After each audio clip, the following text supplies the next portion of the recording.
Hello, everybody. Hello from Mirantis. My name is Zach. I'm a solutions architect here at Mirantis, and today we're going to be here talking about things you may not know about running Kubernetes in production that could derail your return on investments. So we'll be jumping into some of those subjects. But just a little bit about myself, introductions to myself. My name is Zach. I'm a solutions architect here at Mirantis. So what I help do is I'm on the field or customer side, and I help customers build and design solutions using Kubernetes and other open source technologies to support the software in their organization. Just a few what we're going to be discussing today. I'd like to make a few, we're going to be talking about, before we jump into the agenda, I'd like to talk about just a few assumptions about the audience. So I assume that the folks here on the call are working with Kubernetes now, or they're just experimenting with it. They're either in the development or operational space, and they want to know a little more about what's out there. So I know in the as a software engineer, you don't know what you don't know. That's something that always comes up. So what we're here to do is we're here to educate a little bit on what some of those aspects are. Just a little bit about Mirantis for those who don't know, who might not know much about Mirantis. So we are an organization we help our customers best utilize open source technologies at the enterprise level. This could either be from a product point of view or a services point of view. And what we do is we understand the open source ecosystem. What are the best tools out there? And we help bring what are the best and most useful ones, and we help bring that to our customers on an enterprise level, either through services, products, or anything in between. And that's what I help advise do. That's what I help advise with. Right now, the most valuable open source technology out there is Kubernetes, and we'll be jumping into as to what especially the operational side as to things you may not know about it.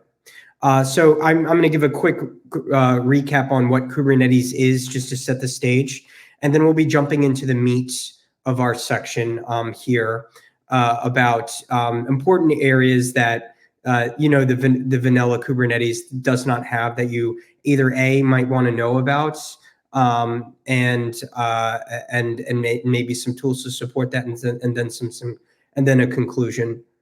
So feel free in the chat here to post any questions at any time. I'll be happy to answer those questions. So let's set the stage. So just a quick recap on Kubernetes. I'm assuming my audience is already familiar with what this is. But just to refresh and recap, when containerization came into play, containerization has been around for a very long time, but it was popularized with Docker in the early 2010s. And one thing containers do is they make computing much more efficient, and it's a standard image or a standard way of deploying computing resources. But one thing that was challenging is having a standard API for that. So what that means is, as we know, most architectures built today, they're built for distributed computing. And we need a way to be able to support that using containers. And that's where the Kubernetes API comes in. It's both an API and it's also software as well. But to my knowledge, Kubernetes is the first distributed API for applications. And while it was originally created if you go to the Kubernetes website, they'll say that they're a container orchestrator. But where Kubernetes really comes in and where it's really valuable is it's a distributed API for applications. And that itself right there has two very valuable, three very powerful things. The first is it provides a common platform for all developers to develop their applications on top of. The second, and that's very useful for if you're hiring developers, you have developers changing teams, they don't need to learn a new platform, it's very familiar to them. So that's the first value. The second value that it would add is being able to distribute. To be a common way to distribute your software. So, for example, one of the ways that independent software vendors could distribute their software now, or operators like MongoDB, they're able to deploy on top of Kubernetes, and if you can, you're not tied to a specific cloud platform. If you're on Kubernetes, it's going to be the same. The third value is having a consistent developer experience. So being able to develop consistently on top of a uniform platform, and this platform, the API can be on top of many different types of clouds. You can gives the advantage of being able to have in many operators and many tool sets and applications, and be able to have a consistent experience across the board. So that's why we see a lot of companies moving to Kubernetes. But as you all know, Kubernetes is an open source project, and there's lots of buttons and levers to it, and it's very challenging to get started, and also to be able to operate. Being able to do that out of the box, like no one does Kubernetes by themselves. Everyone does a managed Kubernetes, be that on-prem or in the cloud.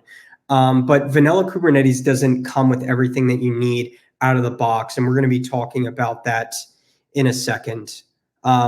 So just as a quick side story before we jump into the meat of the presentation, when I got started with Kubernetes, I had to build an application for a particular client. And I remember when I was introduced to Kubernetes, and I was very impressed that you could just deploy a distributed application with web scale features without lock-in. I was like, wow, this is awesome. But when I started using it, like from an operational point of view, I saw that it was a little more challenging. So it didn't come with role-based. It didn't come with RBAC controls. I didn't know enough. Could I trust this in production? How do I watch my application? How do I deploy it? These are all things that were unknown to me at the time. And being able to do that, the Kubernetes API is just so powerful. I thought it was worth investing, learning how to do all those things with Kubernetes. So let's jump into the heart of our presentation here. So these are 4 areas of operational areas of Kubernetes. And I'm going to be talking about these one by one. These are the rough categories of things that you may not know about Kubernetes. And I'm going to be jumping into unpacking all of these. The first area of operational area of Kubernetes that you may not know about, that specific areas of security. Security is a multi-layered concept. There's application security, there is infrastructure security, there's network security, there's many layers of that. And being able to keep that patched at the latest level and making sure all of your configuration is correctly is a challenge. So unpacking what that is on Kubernetes, one thing that you may not know about right away is sometimes you want to be aware of, like, if, given distributed computing and you have containers, you want to make sure that if your Kubernetes ever gets compromised by an attacker, you want to make sure that that's secure. So for example, you'd want to make sure that if one of your Kubernetes containers gets compromised and there's shell access to it, you would want to be notified by that. And then also, if there's patterns of crypto mining on your Kubernetes cluster, you want to be aware of that. So no attacker takes your Kubernetes and starts using it for crypto mining, as we can see out there. So that was one thing I was not aware of as a developer. And there's a project out there called Falco, which is able to help out with that. So the Cloud Native Computing Foundation, they have a lot of different various projects out there at varying levels of maturity. And there's a lot of tools out there, which I'm going to be talking about here, that are able to solve some of these problems. So that's one thing to be aware of. The other thing to be aware of in security is you want to make sure that are your security policies that you have in Kubernetes enforced. It's one thing to go out there in Kubernetes and to write security policies and to go out to one cluster and making sure that and just applying them out there. But the one of the other challenges that you may not know of is how do you actually keep those enforced? How do you test those? How do you make sure that when you have one namespace or one Kubernetes cluster that you actually have it hardened from a security policy point of view? And how do you actually go and test that? You may have applied it to one cluster and not another, and this can introduce a security hazard that doesn't really. It's not really necessarily anything to do with patching, but it's more configuration and user based. And there's a tool out there called Confest OPA that allows you to use a Golang-like language to be able to go out to a Kubernetes cluster and continually test this. So that's another area of security. Another area of security that you may not be aware of is secrets management with Kubernetes. So there's tools out there like a HashiCorp Vault and AWS Secrets Manager and many tools out there that basically what an application does is it needs a secret like a database password or something like that. And it needs to be able to pull that to read out to some external third party, get a secret, decrypt it, put it in the application's memory, and make sure it's secure. That's one thing that's very common that almost every application is going to need, especially given the distributed nature of application these days. And there's tools out there to be able to go and do this, but to be able to do that in an open source way and to be able to truly utilize GitOps principles, you'd want to use something that uses Git, and Git is the text is clear text. But there's a tool out there called kubectl, which is able to facilitate this to where it's able to go out to your GitHub repository, look at an encrypted secret, decrypt it, and then put it in your Kubernetes. And this way, you're maintaining GitOps principles while also keeping your secrets safe and secure. So that's another aspect of security. The other area that you may need that you may want to be aware of in security is to make sure that this is more on the reporting side. There's a tool called Crane out there, which you want to make sure that all of your role-based access controls roles out there is all of your RBAC is secure and that it's continually secure. So it's sort of like Confest OPA, but it's for RBAC. And that's something you also may want to be aware of. And the other thing is also with Kubernetes is also image security. So you want to make sure that all of your container images aren't using like any libraries or anything that's kind of old or has a security vulnerability, like the log4j or an old version of curl or something like that that has a security vulnerability. And you may want to use something called Aqua Secure Trivy for that. That's another area that you may want to take a look into. So I think I may have a picture of some of these tools out there. And right now we have a service called Lens Autopilot that we help our customers be able to not only identify these tools, know what they are, implement them, and then also keep them up to date. We'll be talking about that in a future webinar. So I'm going to be going back and forth between this slide and our previous slide. So the next area that we need that you may want to be aware of as far as Kubernetes go and operational areas is logging metrics and alerting. I remember when I was first doing Kubernetes, this was very mysterious to me. I didn't know, like, how do we get logs? What are the metrics that matter? And then how do we actually get alerts for them? Prior to this, I was using something like Datadog, and I'm trying to remember another tool that we used. But being able to do this on Kubernetes is a different matter entirely. So one of the tools that this one actually is probably the most famous and most well used Kubernetes tool is Prometheus.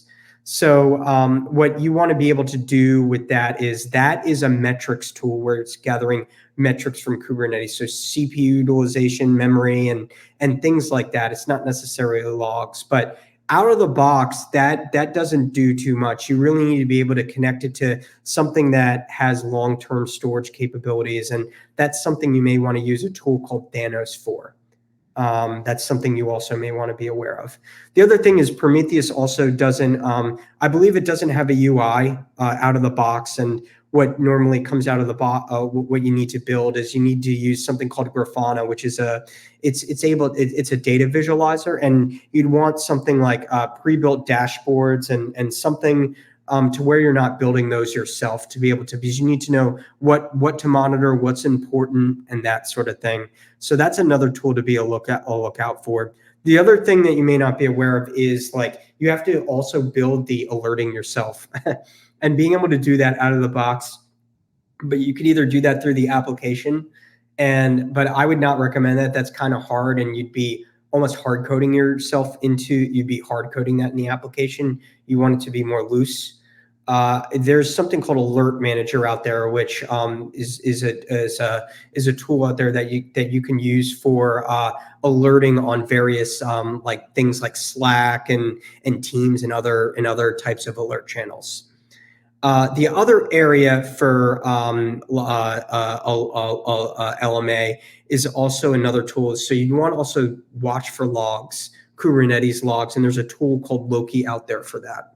And then there's also application logging. So I believe Loki can also be used for this as well. What most of the time you do is you'd either log to standard out or standard error, and then this would pick it up.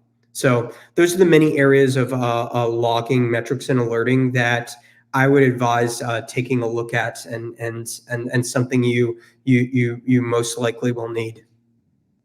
So I'll take a pause there for any other questions on that, on logging, metrics, and alerting. All right, so for the other area that we have here is for code releasing. I remember when I had Kubernetes and I would build my code, and then you have to package it into a container, and then you need something to be able to build that container, and then you need something to be able to get it out to Kubernetes, and then you need to be able to test it. And how do you do this all automatically? And I remember when I was a developer, like doing this manually without a tool, I spent so much of my time doing that before. This was in a particular client that we didn't have a CI/CD pipeline set up.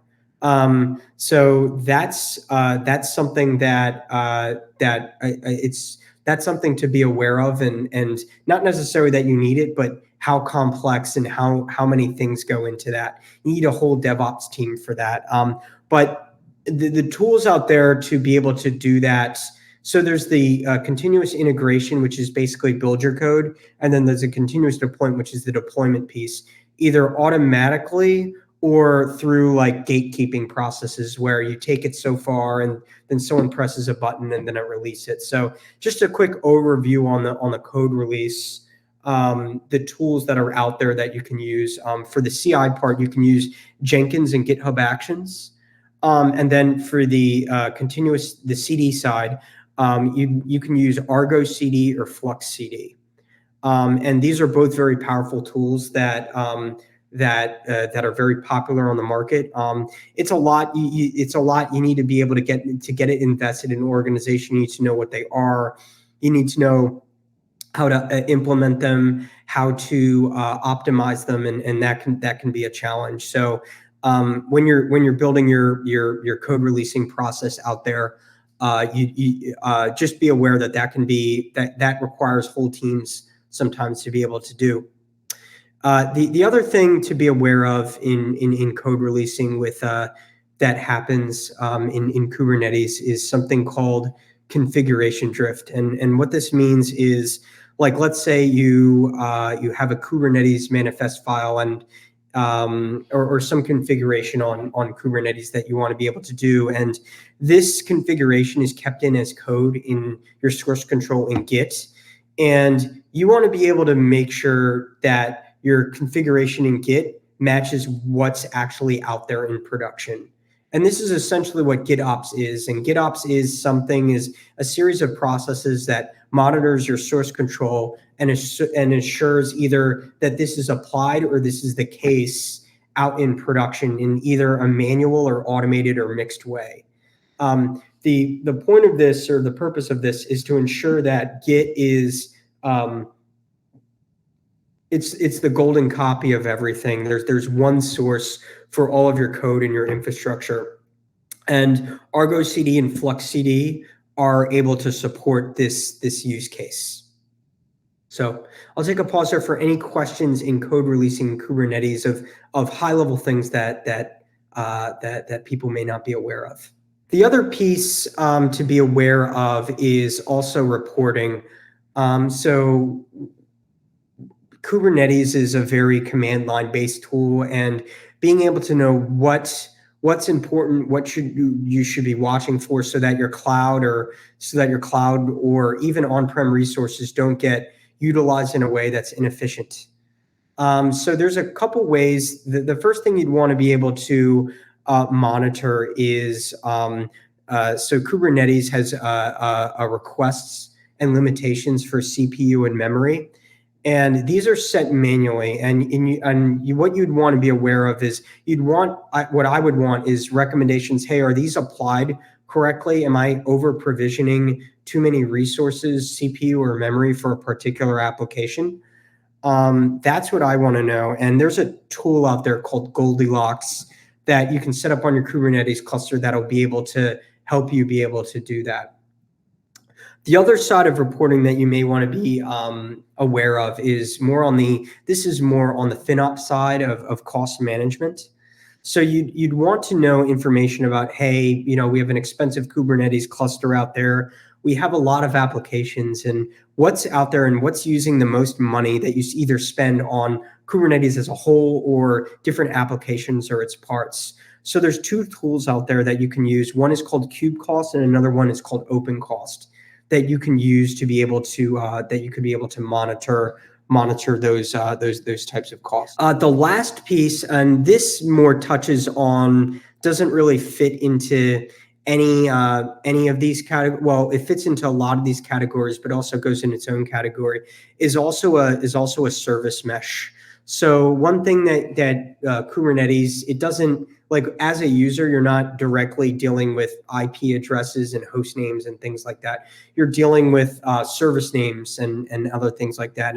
And a service mesh primary use case is to ensure service to service communication within Kubernetes, because in the past you'd use firewall rules and things like that to be able to manage all that. But within the Kubernetes space, you can't really do that anymore, because Kubernetes manages all the networking for you in the background. So that's another thing to be aware of, is also for traffic shaping and retries and things like that. That's another thing you'd also want to be aware of, is also a service mesh is something you may need when you're building your either Kubernetes practice or Kubernetes cluster. So. And this right here is an overview of all those tools that we mentioned. There's even some more. That was just a high level of probably of the most important ones. At Mirantis, what we do is we help identify these tools, research them, enterprise them, and help organize all of our customers be able to know what use cases, what their use case is, and be able to match it to a particular tool or practice, and then be able to implement them and use them at an enterprise level. And we do this through, and we're able to do this through and be able to keep it up to date and do it for customers automatically on any Kubernetes cluster. But we'll be speaking about that at another time. Okay, well, I thank everybody for their time. I hope this was educational and helpful. Feel free to reach out to us at Mirantis for any other questions, and we'd be happy to have a conversation. Thank you, everybody, for your time, and have a good day.